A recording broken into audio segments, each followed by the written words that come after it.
Hello everyone, welcome back to Mr. TECHFOX. In today's video, I'm going to show you how to change the color of the captions on YouTube videos. That's pretty cool, pretty simple. If this helps, please consider subscribing to this channel. So first of all, open the YouTube app on your phone and then you will see an interface like this.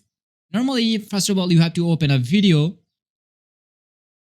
and I'm going to turn on the subtitle or captions here. Here you can see that the subtitle or captions are in English.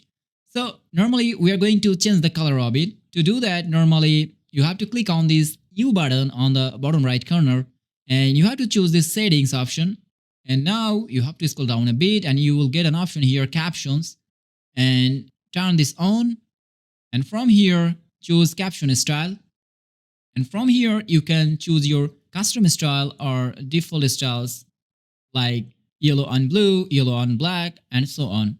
So I'm choosing custom style here. And from here, you can choose the background color. So I'm choosing the background color here as this. And you can also choose the background opacity, or text color. So I'm choosing the text color here, white or default. That's it. Now, if we play this video again and try to see the subtitle, here you can see that it is changed into that color. And that's pretty cool, pretty simple. So thanks for watching. I think this video will help you a lot and now you know how to change the subtitle or caption colors on YouTube. Thanks for watching. Allah Hafiz.